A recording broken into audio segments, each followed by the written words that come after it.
తెలంగాణలో తుది దశ గ్రామ పంచాయతీ ఎన్నికలకు పోలింగ్ ప్రారంభమైంది. మధ్యాహ్నం 1 గంట వరకు పోలింగ్ జరుగుతుంది. 3752 పంచాయతీలు, 28410 వార్డులకు ఎన్నికలు జరుగుతున్నాయి.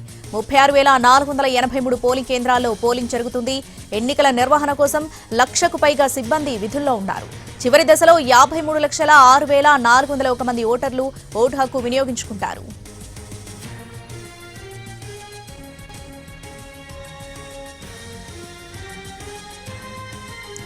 తెలంగాణలో గ్రామ పంచాయతీల ఎన్నికల సమరం నేటితో ముగుస్తుంది. తెలంగాణలో మూడో దశ పంచాయతీ ఎన్నికలకు పోలింగ్ మొదలైంది. మధ్యాహ్నం 1 గంట వరకు పోలింగ్ జరుగుతుంది. మధ్యాహ్నం 2 గంటల నుంచి కౌంటింగ్ మొదలవుతుంది. ఈసారి మొత్తం 3752 పంచాయతీలు, 28410 వార్డులకు ఎన్నికలు జరుగుతున్నాయి. మొత్తం 36,483 పోలింగ్ కేంద్రాలను ఏర్పాటు చేశారు. చివరి దశలో 53,06,401 మంది ఓటర్లు తమ ఓటు హక్కుని వినియోగించుకోనున్నారు. ఎన్నికల నిర్వహణ కోసం 1,00,000కు పైగా సిబ్బంది విధుల్లో ఉన్నారు. ఎన్నికల కోసం 43,856 బ్యాలెట్ బాక్సులు సిద్ధం చేశారు.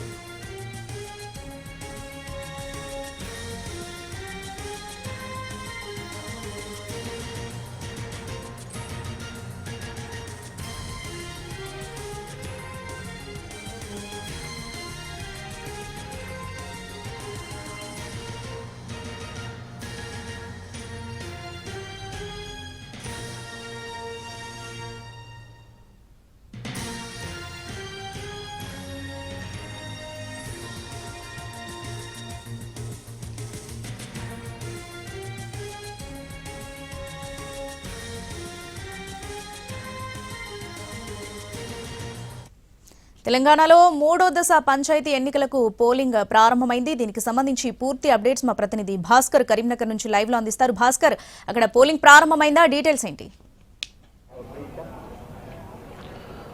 శ్రావణి, మూడో విడత అంటే చివరి విడత పంచాయతీ ఎన్నికలకు సంబంధించిన పోలింగ్ ప్రారంభమైంది కొద్దిసేపటి క్రితమే.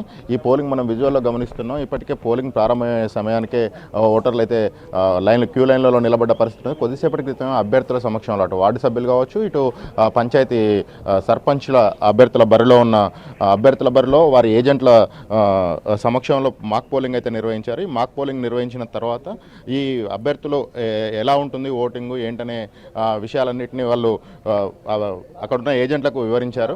అయితే ఉమ్మడి కరీంనగర్ జిల్లా వ్యాప్తంగా కనుక చూసినట్టయితే మొత్తంగా 411 పంచాయతీలకు చివరి విడతలో ఎన్నికలు జరగనున్నాయి. 411 పంచాయతీలకు చివరి విడతలో ఎన్నికలు జరుగుతున్న నేపథ్యంలో 22 పంచాయతీలు దీంట్లో ఏకగ్రీవం కావడంతో మిగిలిన 386 పంచాయతీలకు ఈరోజు పోలింగ్ అయితే జరుగుతూ ఉన్నది. మొత్తంగా పెద్దపల్లి, సిరిసిల్ల, జగిత్యాల, కరీంనగర్ ఈ 4 జిల్లాల పరిధిలో 386 సర్పంచ్ స్థానాలకు ఎన్నికలైతే జరుగుతూ ఉన్నాయి. ఈ ఎన్నికలకు సంబంధించి అధికారులు అయితే ఇప్పటికే అన్ని ఏర్పాట్లు చేశారు. మధ్యాహ్నం 1 గంటకు పోలింగ్ అనేది ముగుస్తుంది. మధ్యాహ్నం 2 గంటల నుంచి కౌంటింగ్ స్టార్ట్ అవుతుంది. ఈ కౌంటింగ్కి సంబంధించి తొలి గంటలోనే ఫలితాలు వచ్చే అవకాశాలు అయితే కనిపిస్తూ ఉన్నాయి. మనం ఇక్కడ విజువల్లో గమనించవచ్చు. పోలింగ్కి సంబంధించి అధికారులు ప్రక్రియ అయితే ప్రారంభించారు. లోపలికి ఓటర్లు అయితే వెళ్తూ ఉన్నారు. శ్రావణి, మొత్తంగా 386 పంచాయతీలకైతే ఎన్నికలకు రంగం సిద్ధమైంది. పోలీసు అధికారులు కావచ్చు, ఇటు రెవెన్యూ సిబ్బంది కావచ్చు, అన్ని ఏర్పాట్లు అయితే పూర్తి చేశారు. శ్రావణి. రైట్ భాస్కర్.